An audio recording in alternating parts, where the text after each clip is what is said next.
प्रवक्ता डाइट फिरोजाबाद राम शरण। हम पिछली इकाई में 6 इकाई तक चर्चा कर चुके हैं। आज हम 7वीं इकाई करेंगे डीएलएड सेकंड सेमेस्टर के अंतर्गत।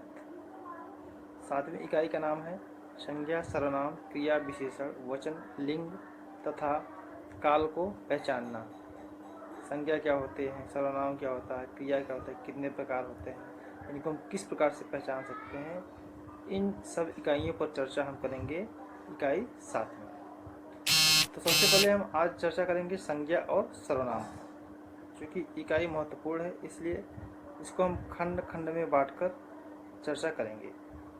तो संज्ञा क्या होता है, आप पिछली कक्षाओं में पढ़ चुके हैं। किसी व्यक्ति, वस्तु, स्थान अथवा भाव के नाम को संज्ञा कहते हैं। किसी व्यक्ति, वस्तु, स्थान अथवा भाव के नाम को संज्ञा कहते हैं। अब यहाँ व्यक्ति का नाम क्या है, मोहन, रमेश, गणेश, सुरेश, महेश। उसके बाद वस्तु का नाम देख लीजिए, मेज, कुर्सी, ट्यूबलाइट, फ्रिज, एसी। प्राणी का नाम चाहे घोड़ा हो, बकरी हो, शेर हो, ये सब क्या है, प्राणी के नाम है। उसके भाव दयालु, ईर्ष्यालु। उसके बाद काम, कार्य का भी, तो कार्य भी तो हम करते हैं तो ये भी तो एक संज्ञा होती है। कोई भी काम, चलना, उठना, बैठना, बोलना, पढ़ना, लिखना इत्यादि। अब इसके बाद हम क्या देखते हैं कि महत्वपूर्ण ये बात है, कभी कभी ये प्रश्न पूछ लेता है कि संज्ञा विकारी है या अविकारी।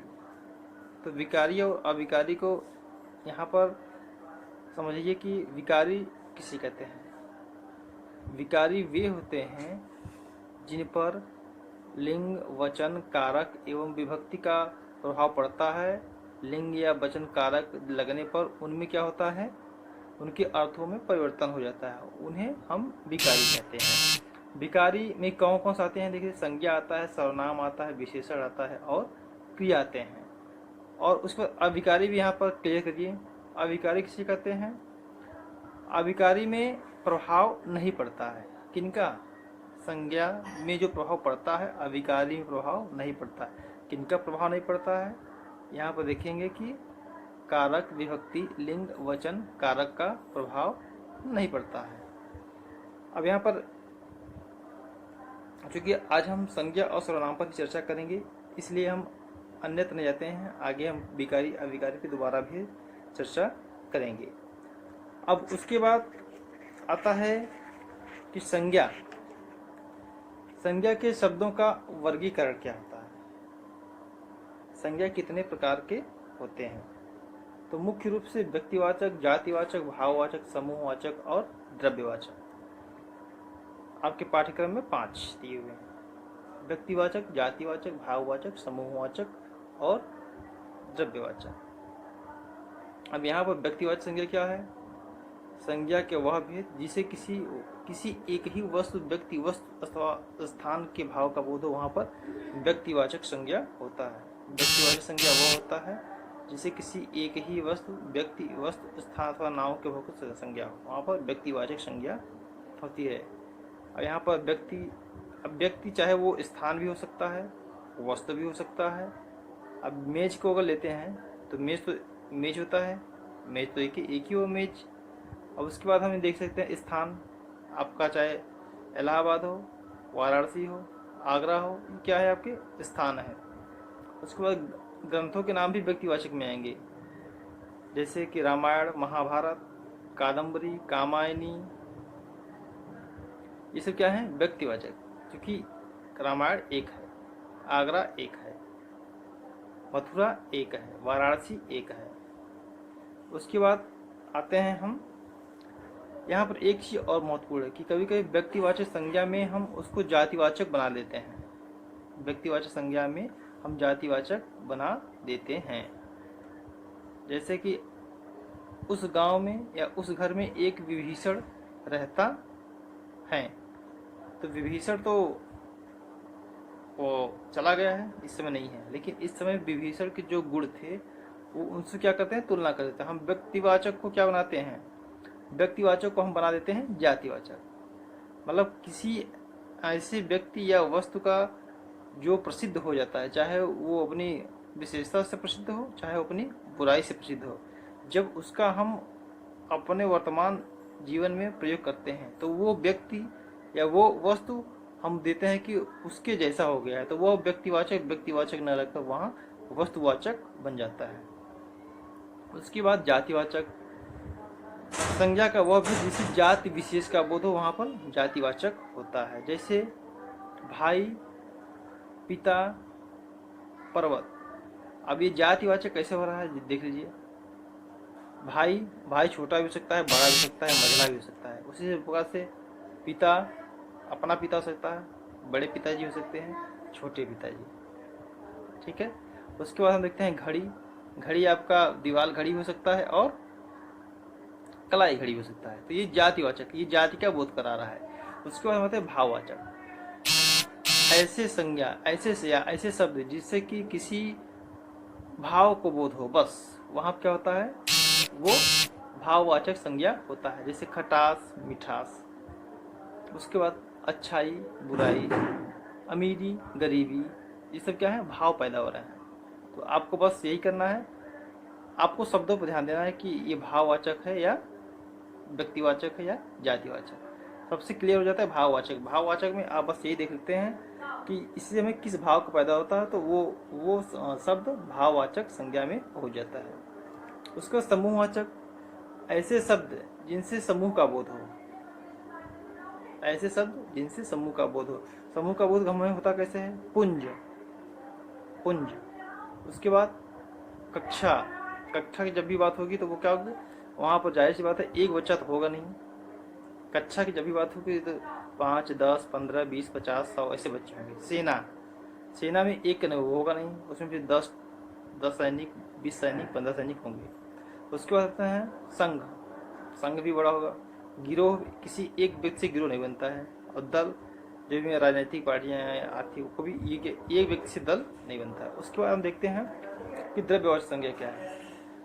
वे पदार्थ द्रव्यवाचक कहलाते हैं जिनमें नाप तोल हम करते हैं, चाहे हम नाप तोल किसी में करते हैं, लोहा, सोना, तांबा, ये सब क्या है, इसका नापते हैं। लीटर में, किलोमीटर, किलोग्राम, ये सब क्या है, मापने की इकाई है। तो ये सब हमारा कहाँ पहुँच जाएगा, ये सब पहुँच जाएगा द्रव्यवाचक संज्ञा में। यहाँ पर एक महत्वपूर्ण बात यह है कि कभी कभी प्रश्न पूछ लेता है कि 1 किलो सेव बाजार से ले आया, यहाँ पर 1 किलो किस प्रकार का संज्ञा है, तो आप सीधे बता देंगे कि ये क्या है, द्रव्यवाचक संज्ञा है। तो इस प्रकार से हमने देखा कि संज्ञा के भेद और संज्ञा क्या होती है। उसके बाद कुछ यहाँ पर और चीज़ें महत्वपूर्ण है कि संज्ञा, कभी कभी हिंदी में शब्दों को 2 लिंगों में बांटा जाता है, पुल्लिंग और स्त्रीलिंग। तो यहाँ पर हम कभी कभी कुछ प्रत्यय लगाकर भी उसमें स्त्रीलिंग पुल्लिंग, पुल्लिंग को स्त्रीलिंग, एक वचन को द्विवचन और एक बहुवचन करते हैं। जैसे कि आई प्रत्यय है, तो आई, बड़ाई, अच्छाई, सुधराई, ये सब क्या है, इन सब लगाने से हमारा क्या होता है, संज्ञा रहता है, लेकिन इसका अर्थ बदल जाता है। व्यक्तिवाचक रहता है वो भाववाचक हो जाता है, जातिवाचक होता है वो व्यक्तिवाचक हो जाता है। इस प्रकार से हम आगे चलते हैं और आगे देखेंगे। विकारी के अंतर्गत सर्वनाम, संज्ञा के बदले जो प्रयोग किया जाता है वो क्या होता है, सर्वनाम।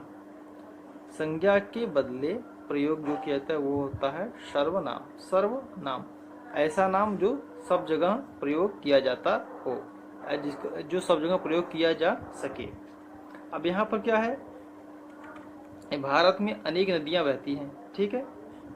तो जो नदियाँ शब्द है ये क्या है, इस सब के लिए है, किसी एक नदी के लिए नहीं है।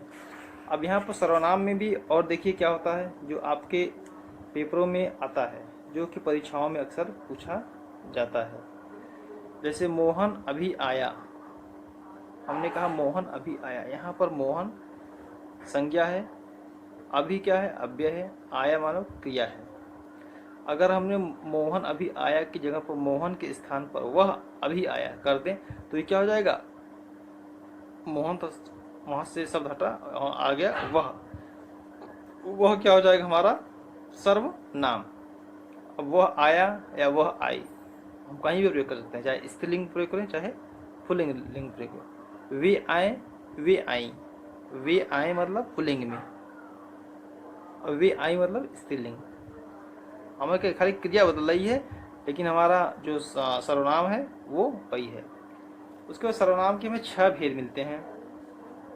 एक चीज़ यहाँ महत्वपूर्ण यह है कि सर्वनाम के 6 भेद तो होते हैं, लेकिन कभी कभी प्रश्नों पेपरों में पूछता है कि सर्वनाम के कितने प्रकार हैं। सर्वनाम के भेद 6 होंगे, लेकिन सर्वनाम के प्रकार 11 होंगे। तो 11 में कौन कौन होते हैं? मैं, तू, आप, यह, वह, जो, सो, कोई, कौन, कुछ। ये क्या होते हैं आपके? इनके 11 प्रकार हैं। इसको आप ध्यान रखिएगा कि जब आपसे पूछा जाए कि सर्वनाम के कितने भेद होते हैं, तो आप क्या बताएंगे? 6। लेकिन सर्वनाम कितने प्रकार के होते हैं, तो आप बताएंगे 11। इनके 11 प्रकार होते हैं। उसके बाद अब देखिए जो 6 भेद होते हैं कौन कौन होते हैं। पुरुषवाचक, निजवाचक, प्रश्नवाचक, संबंधवाचक, निश्चयवाचक और अनिश्चयवाचक। अब पुरुषवाचक सर्वनाम क्या होते हैं? पुरुषवाचक सर्वनाम क्या होते हैं? पुरुषवाचक सर्वनाम जो संज्ञा शब्द के स्थान पर प्रयोग होता है वो पुरुषवाचक सर्वनाम होता है। पुरुषवाचक सर्वनाम 3 प्रकार होता है: उत्तम पुरुष, मध्यम पुरुष और अन्य पुरुष। ये भी प्रश्न पूछता रहता है कि पुरुषवाचक सर्वनाम कितने प्रकार होते हैं? उत्तम पुरुष, मध्यम पुरुष और अन्य पुरुष। उसके बाद देखिए यहाँ पर अब हमने पुरुषवाचक सर्वनाम क्लियर हो गया कि जो शब्द संज्ञा शब्द के स्थान पर प्रयुक्त हो वह क्या होता है? व्यक्ति विशेष स्त्री और पुरुष जाति का बोध कराता है। स्त्री और पुरुष जाति का बोध कराता है। वही बताया, जैसे कि वह जाति है या सीता जाति है। सीता जाति है, सीता जाति है, यहाँ संज्ञा हो गया। लेकिन जैसे हमने कहा वह जाति है, ये क्या हो गया? सर्वनाम। सर्वनाम के अंतर्गत हो गया व्यक्तिवाचक, क्योंकि वह गई मतलब वह एक ही है। उसके बाद सर्वनाम पुरुषवाचक सर्वनाम में 3 भेद ने बता दिया: उत्तम पुरुष, मध्यम पुरुष और अन्य पुरुष। उत्तम पुरुष क्या होगा? जो हम बोलते हैं, हम अपने को उत्तम रखें, चलिए बस हम उत्तम हैं, और जिसको हम कुछ सुना रहे हैं वो मध्यम हो जाएगा, और जिसके बारे में कह रहे हैं वो अन्य पुरुष हो जाएगा। ठीक है, एकदम क्लियर समझ गए? इसको एकदम क्लियर कर लीजिए। कभी की परीक्षा में पूछ लेता है कि उत्तम पुरुष क्या होता है, मध्यम पुरुष क्या होता है और अन्य पुरुष क्या होता है। उत्तम पुरुष मैं बोल रहा हूँ, मैं उत्तम पुरुष। आप सुन रहे हैं, आप सुन रहे हैं, ये हो गया मध्यम पुरुष। आप मध्यम पुरुष हो गए। और हम दोनों, अगर हम और आप जिसके बारे में बात करें वो क्या हो जाएगा? वो हो जाएगा अन्य पुरुष। जैसे हम बात करें कि माननीय प्रधानमंत्री जी कोरोना वायरस पर सशक्त लड़ाई लड़ रहे हैं, तो हम और आप तो ये बता रहे हैं, मैं आपको बता रहा हूँ, तो मैं हो गया उत्तम, आप हो गए मध्यम, और माननीय प्रधानमंत्री मोदी जी की बात कर रहे हैं, क्योंकि है नहीं है यहाँ पर, तो वो क्या हो जाएंगे? अन्य पुरुष। इसको इस तरह समझ लीजिए। उसके बाद हम आते हैं निजवाचक सर्वनाम। निजवाचक सर्वनाम क्या होता है? वक्ता या लेखक जहाँ अपने लिए आप शब्द का प्रयोग करता है वहाँ पर क्या हो जाता है? ये निजवाचक सर्वनाम होता है। जैसे मैं आप ही आ रहा था, यहाँ पर आप क्या है? निजवाचक। तुम अपने आप काम कर लोगे, ये हो जाएगा निजवाचक। वह अपने आप कपड़े धो लेगा, ये क्या हो गया? निजवाचक। प्रश्नवाचक, प्रश्न पूछने के लिए हम प्रश्नवाचक शब्दों का प्रयोग करते हैं।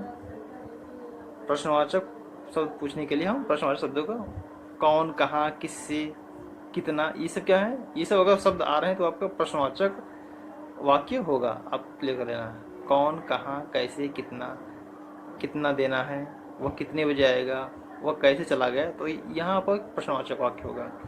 संबंधवाचक क्या होता है? जहाँ संज्ञा और सर्वनाम का संबंध प्रकट किया जाता है। संज्ञा व सर्वनाम का। आप संज्ञा का आप देख लीजिए एक बार कि रमेश और सुरेश विद्यालय जाते हैं। रमेश और सुरेश, तो जो यहाँ पर और है वो क्या हो रहा है? संबंध उसका बता रहा है।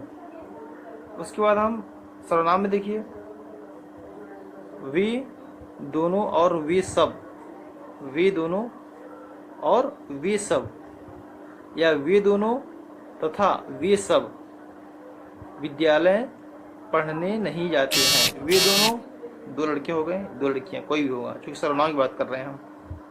विद्यालय पढ़ने और वे सब, उसमें दोस्त ज़्यादा होंगे तभी तो होगा वे सब। विद्यालय पढ़ने नहीं जाते, यहाँ संबंध बताया जा रहा है। उसके बाद निश्चयवाचक, जिससे कि सर्वनाम का वह भेद या जिस शब्द से किसी शब्द का निश्चय हो, वहाँ पर क्या होता है, निश्चय सर्वनाम था। वहाँ पर, यहाँ पर शब्द यह, वे, यह अच्छा लड़का है, ये निश्चय हो गया, यह अच्छा लड़का है। वह बुरा लड़का है, वह कक्षा में सबसे प्रतिभाशाली है। तो ये क्या रहा है, ये सब निश्चय हो रहा है। उसको अनिश्चय होता है, जहाँ निश्चय का बोध न हो। वहाँ कोई खड़ा था, वहाँ कोई आ रहा था, वहाँ कोई जा रहा था, ये क्या होता है, अनिश्चयवाचक होता है। इस प्रकार से हम देखते हैं कि संज्ञा और सर्वनाम किसी परीक्षाओं के लिए प्रश्न आना अनिवार्य होता है। और आपको जो भी चीज़ें न समझ आ रही वो हमें कमेंट बॉक्स में जाकर कमेंट कर सकते हैं। और आगे के लिए हम अपनी अगली वीडियो में अध्ययन करेंगे। धन्यवाद।